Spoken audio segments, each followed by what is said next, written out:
Hi there, and welcome back to my channel. My name is Dagny. In today's video, we're going to go over some tango exercises for tight spaces. I know a lot of us are stuck at home right now with not too much space to practice tango, so all of the exercises that we're going to do today do not require a lot of space to execute. So go grab your socks or your shoes and let's get started. In our first exercise, we're not going to be moving at all. We're going to pick one side to stand on and we're going to work on extensions. Having a really strong mind-body connection is very important for tango. I need to know where I'm placing my foot when I'm thinking about it. If I want to place my foot right in front of me, I want to be able to know that it is exactly in front of me. My foot is not off to the side somewhere vaguely in front of me, but no, precisely in front. So our first exercise, we're going to work on extensions. You can keep your hands on your hips, on your shoulders. If you want to keep your hand on a wall for stability, that's also fine, but I'm going to keep my hands on my hips. You can start on the floor or do this in the air, and I'll show both, but we're going to think about extending our foot forward, side, and back. If you have a mirror for this, that would be great. That way you can monitor whether or not you're actually doing what you think, or you could just simply look down. So, making sure that your foot is truly in front of you, your foot is truly to the side, and your foot is truly to the back. Another great way to monitor this is if you have some kind of pattern on your floor, you can use that as a guide to know that you're going straight forward. So for example, here, I know that this is a straight line forward, and I can use it as a guide. And we want to be building up this mind-body connection so that when we're dancing, we know exactly where we're placing our feet. Here, I'm using my toes in a pointed position, but you can also do them with a flexed foot, like this. And this is just increasing the coordination of the feet. Don't forget to do it on the other side. We're just going to be going forward, side, and back. When I'm doing this exercise, also I'm making sure that I'm staying in the V. I'm not signaling my foot forward, side, or back. I'm keeping my foot in the V position, in our neutral position for tango, as I bring my foot forward, as I bring my foot side. We're not doing anything too crazy, keeping it in the V position as I'm going back. If you want to try to do this in the air, it's going to look exactly the same. I'm going to go with a pointed foot this time. We're going to go just forward, side, and back. When you're doing this in the air, it's very important to think about where the hips are going. I want to try to keep my hips stable at all times. So when I'm going forward, not too bad, but when I'm going side, I want to make sure that I'm not tipping towards the side. I'm keeping the torso straight, and I'm just simply lifting the leg to the side without disrupting the height of the hips. Same thing with the back. It's very easy to dip the hip when I'm extending my leg back, but instead I'm thinking standing strong straight through my standing leg and thinking to lift through the working leg. And so no matter the direction I'm going, I'm always lifting up through the core and I'm not dipping my hips. It's totally normal to feel quite fatigued standing on one leg for too long, so just simply switch the legs when you're ready to go to the next side. And we're just going to practice that on both sides until we feel really stable, because this wobbling is very common, but we need to build stability in the standing leg so we're not falling out when we're standing in our heels. This is easier to do flat, so if you want to do it in socks, you can definitely try to do it in socks. But for those wearing heels, it's great practice to do this in heels. Again, you're not taking up too much space and you get some really great coordination exercises in. Here also, I'm making sure that I'm not doing a passe, sort of like ballet. I'm really trying to keep the knee in and just extend straight back to the back. So try that on both sides, going front, side, and back, and be as precise as possible. Once you've mastered going forward, side, and back, we're going to make it a little bit more complicated by dividing our circle even more.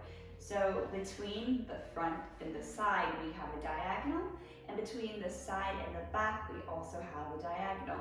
So we're just going to make this last exercise a little bit more complicated, adding an extra couple of steps, going forward, in between forward and side, side, in between back and side, and then back. So we're just dividing our circle from this direction to now having as well the diagonals on both sides.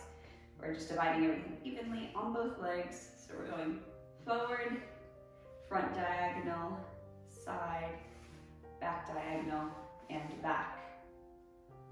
This is super important for me to do because I have observed many times over that with my students, sometimes they would have to look at the floor to know where their feet are instead of knowing just from the mind-body connection where they place their foot. So really try to pay attention and build up that mind-body connection. You can look, you can use the mirror to make sure that you're actually executing this and you're being as precise as possible. Take advantage of this time to slowly do it. We're not rushing, we're not trying to beat anyone to the next spot, but building up the strong connections. Sorry, my camera cut off, but I was just trying to finish on the note that we're building a very strong mind-body connections.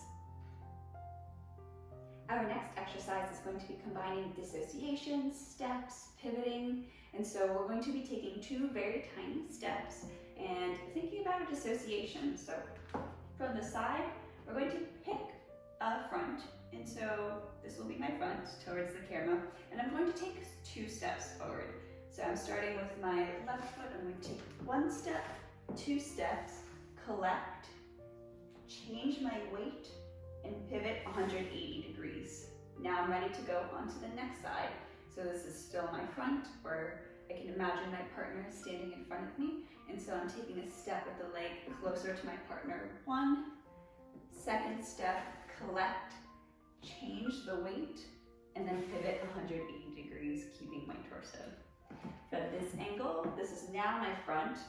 We're going to start off 1 step, 2 steps, collect, change the weight, pivot 180 degrees. 1 step, 2 steps, collect, change the weight, pivot 180 degrees. 1, 2, collect, change weight, pivot. 1, 2, collect, change weight, and pivot. This exercise helps us think about dissociation, about taking, again, precise, straight steps in front of us.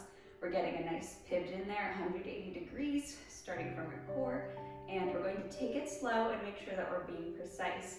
For me, in this exercise, it's very important that I'm paying attention, that I'm staying with my partner. It's very easy in Tango for the partner to be here, and the ladies, we're doing our ochos like this, without regarding the actual relationship that we're trying to maintain with our partner. So we're always imagining for this exercise that our partner is in front of us, and we're staying with that partner for the 1, 2 steps, changing weight, and then pivoting back. And now we can do it again, last time. 1 step, 2 steps, collect, change weight, and back again. Here is a little tip for watching videos on Tango, especially dance videos if you're trying to break it down. In the corner on the upper right hand, you can actually change the speed of the video.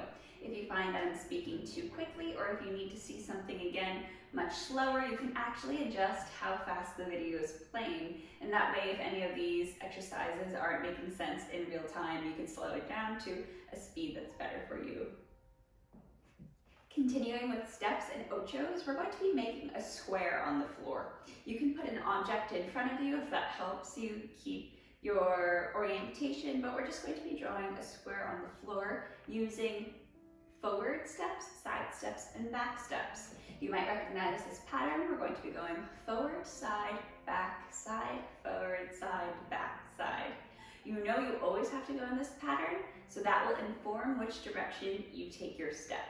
For example, we're going to start with the right leg to do this. We're going to take a forward step with the right, collect, pivot, side step, collect. Now we have to go back, and this is the tricky one. We have to come back to our front. So we can take a back step with our free leg, we collect and take a side step, and now we're able to start this again. So this can be incredibly tiny, or it could be really big with a big step. It's up to you. So we're going to go always forward, pivot, side, collect, pivot, back, collect, side step, collect. Again, forward, collect, pivot, side, collect, pivot, back, collect, side, collect. If I make it super tiny, we can go forward, side, back, and side. So this can be as small or as big as you want to make it. To finish things off and make ourselves feel even, we're going to do the square to the left. So it's the same exact principles, forward side, back side, but starting this time with the left leg. We'll take our step forward, collect, pivot, step to the side with the right, collect, pivot, take the step back, collect, and side, collect. We're always being very precise, forward, side, back, and side. The way that I am stopping myself is putting my heel down. I'm executing the turn solely on the standing leg's front part of the foot. So when I'm actually doing the turn, I don't have any weight on the free leg. So the way that I'm stopping myself is putting the foot down, sort of like a break. And what I mean by that is if I hyper exaggerate, I'm taking my front step, I'm pivoting, and either with this foot or with this heel, I'm putting my heel down in some fashion. That's giving me a break, so that way if I want to stop, I know I can stop and I won't just keep turning. So I'm timing again with the precision that stop to happen exactly at 90 degrees.